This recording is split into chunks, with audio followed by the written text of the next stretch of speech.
বাংলাদেশ ব্যাংকের নিরাপত্তা ভল্টে কর্মকর্তাদের অর্থসম্পদ জমা রাখার ব্যক্তিগত সব লকার সাময়িকভাবে ফ্রিজ করার জন্য প্রয়োজনীয় ব্যবস্থা নিতে গভর্নরকে চিঠি দিয়েছে দুর্নীতি দমন কমিশন। ওইসব বিশেষ লকারে অপ্রদর্শিত বিপুল পরিমাণ অর্থসম্পদ জমা রয়েছে বলে মনে করছে দুদক। মঙ্গলবার দুদকের পরিচালক কাজী সায়েমুজ্জামান সংবাদ মাধ্যমকে এ তথ্য জানান।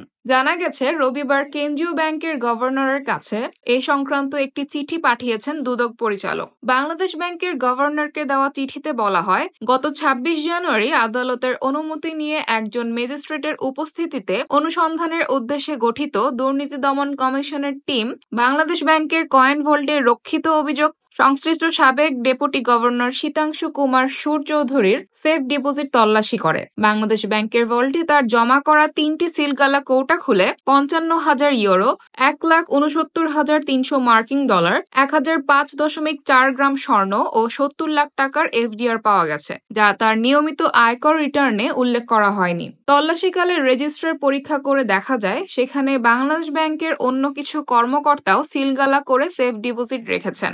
এসব সিলগালা কৌটাতেও অপ্রদর্শিত সম্পদ থাকার অবকাশ রয়েছে। বাংলাদেশ ব্যাংকের বিভিন্ন পর্যায়ের কর্মকর্তাদের বিরুদ্ধে অর্থ পাচার সহ বিভিন্ন অভিযোগে দুদকের সন্ধান চলমান রয়েছে। চিঠিতে আরো বলা হয়, গত ৩০ জানুয়ারি বিকেল ৩টা থেকে ৪টা পর্যন্ত অর্থ উপদেষ্টার সঙ্গে দুর্নীতি দমন কমিশনের চেয়ারম্যানের দুদক ও সম্পদ পুনরুদ্ধার বিষয়ক আলোচনায় বাংলাদেশ ব্যাংকের ভল্টে রক্ষিত সম্পদ নিয়ে আলোচনা হয়েছে। অর্থ উপদেষ্টা ওই ভল্টে রক্ষিত সম্পদ সাময়িকভাবে ফ্রিজের সম্মতি দিয়েছেন। বাংলাদেশ ব্যাংকের সংশ্লিষ্ট একটি সূত্র জানায়, গভর্নরকে দেওয়া দুদকের চিঠি ও অর্থ উপদেষ্টার সম্মতি থাকায় ভল্টের সব লকারের সম্পদ ফ্রিজ করা হয়েছে। ফলে এখন থেকে এর মালিকরা তাদের লকার থেকে কোনো ধরনের অর্থ সম্পদ সরিয়ে নিতে পারবে না।